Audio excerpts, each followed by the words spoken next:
Capítulo 6. Dije que sí y la vida se me pintó de vino tinto. La vida puede cambiar de hoy para mañana. Solo depende de una decisión.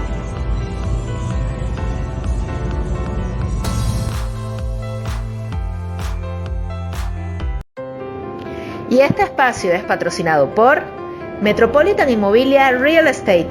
Bienvenidos a una nueva experiencia inmobiliaria. Capítulo 6. ¿Quién iba a creer?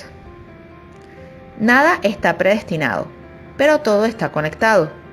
En el año 2000 yo me fui a Europa a estudiar el tema del coaching organizacional, considerando que era el ámbito en el que me he movido durante muchos años y debía actualizarme.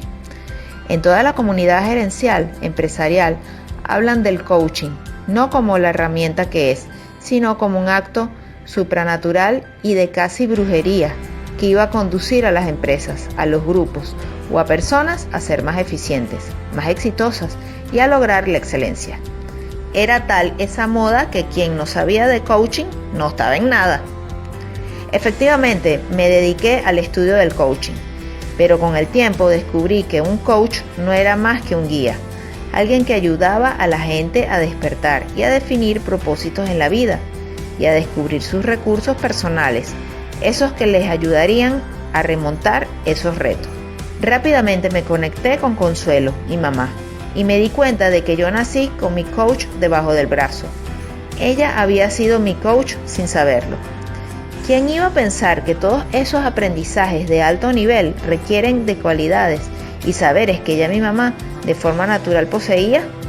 Regresé de París, del Instituto Europeo de Coaching Organizacional, adscrito a la Federación Francesa de Psicología de la Gestalt, con una nueva experiencia, una nueva energía y conceptos muy interesantes sobre cómo conducir equipos y personas hacia el logro del desempeño superior.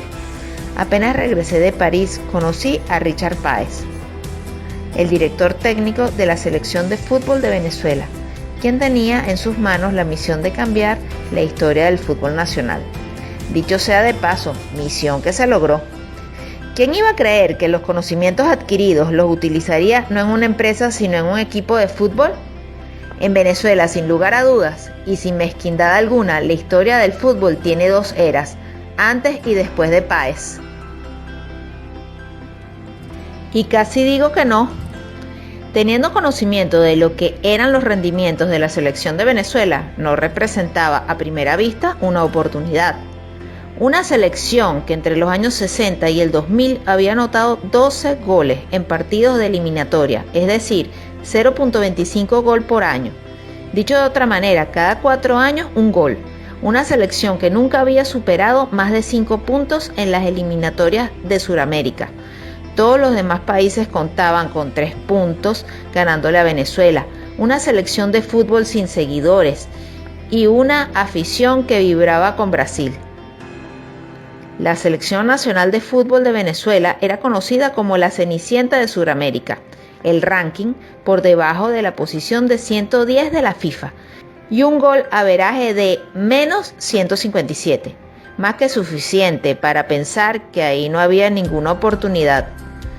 Y Richard Páez me dice: yo quiero que tú me acompañes para ayudarme en el aspecto motivacional. Nuestros jugadores deben cambiar de actitud. Yo, consciente de la historia, inmediatamente le dije: toma mi tarjeta, tú me llamas o yo te llamo, estamos en contacto. Por supuesto, esperando que no me llamara. Pero Richard Páez es un hombre insistente, con un objetivo muy definido y que vio en mí un valor, cosa que agradeceré toda mi vida, ya que el regalo más grande que yo podía recibir era la confianza, y eso me lo dio. Richard Páez. Estando un día en mi oficina me llaman. ¿Aló? ¿Quién es? Richard Páez. Ah, ¿cómo está, doctor Richard? Te estoy llamando para que te vengas, Carlos Saúl. Quiero que le dictes una charla a los muchachos. ¿Una charla de qué? De autoestima, de motivación, pero hoy mismo, si es posible. ¿Y por qué tanta presión?, le pregunté, a lo cual respondió: jugamos en 6 días. ¿Y contra quién nos enfrentaremos? Contra Argentina. Yo me quedé boquiabierto, sin pronunciar palabra, y casi le digo que no. Una decisión, una bendición. Se presentó la hora de decidir participar en lo que hasta ese momento era un sueño, ganar dignidad y cambiar la cara de la selección de fútbol de Venezuela. Sin duda, esta decisión cambió mi vida de forma radical. Estaba en el proyecto que ha movilizado las emociones positivas de la gente en Venezuela. Desde el año 1990, Venezuela ha sido sometida a grandes cambios de orden principalmente político, con el correlato económico y social. Los números en el país no dan positivo. Alta inflación, decrecimiento económico, ciudades castigadas por el vandalismo. Un país alegre ahora exhibía tristeza, incertidumbre y lógicamente miedo. Todas estas emociones negativas empezaron a pintar de pesimismo al país tropical, con sabor alegre caribeño y con los más altos ingresos producto de una economía rentista, basada en las grandes reservas petroleras, como siempre habíamos sido. Es aquí cuando aparece el reto de la selección venezolana de fútbol: competir para crecer y ganar, cambiar la historia, convertir un equipo perdedor en un equipo con un nuevo pasaporte que lo llevará a la tierra de la dignidad, de la autoestima, de la seguridad, de la grandeza y del éxito. Cuando la voluntad vence al pesimismo.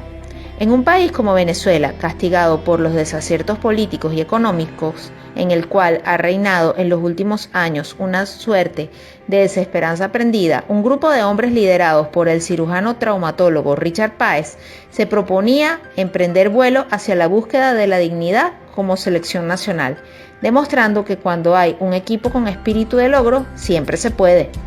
Más allá de la meta futbolística, había un propósito más sublime: darle al país alegría, convertir a la Vinotinto en un ícono de unidad y una razón de identidad.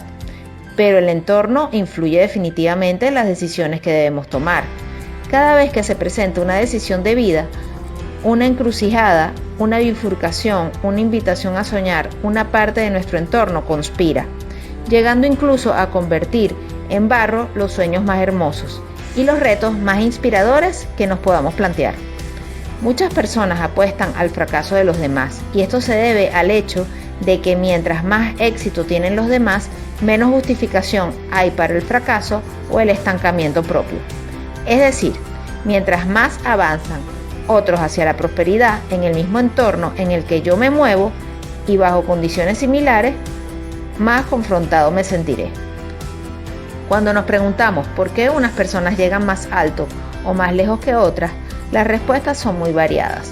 Unos piensan en los recursos materiales, otros en el apoyo que han tenido. También asoman las facilidades que se les han presentado.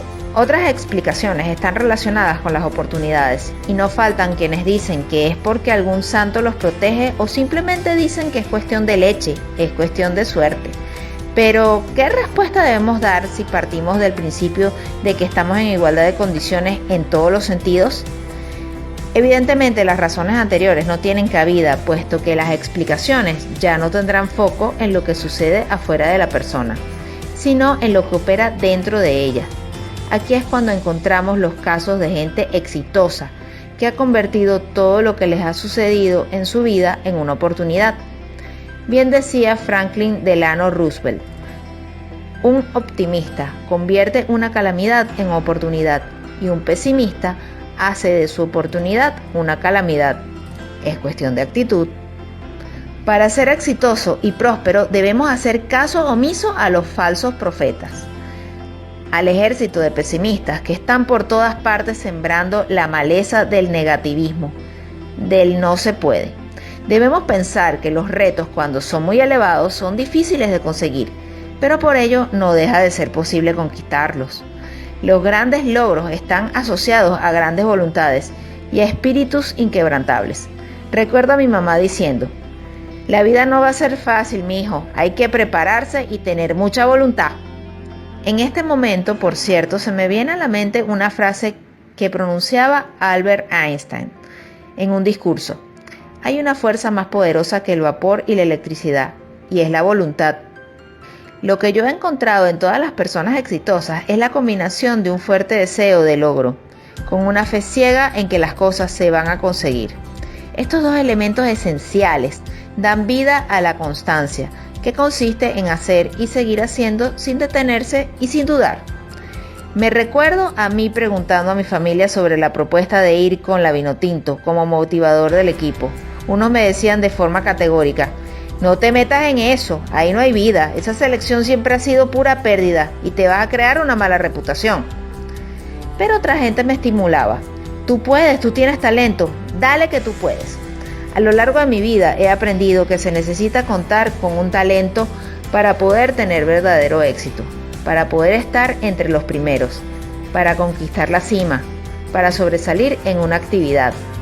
Pero tener un talento no es suficiente, es fundamental la voluntad de logro y colocarse los lentes que tengan cristales que sirvan para descubrir las oportunidades que siempre estarán ocultas.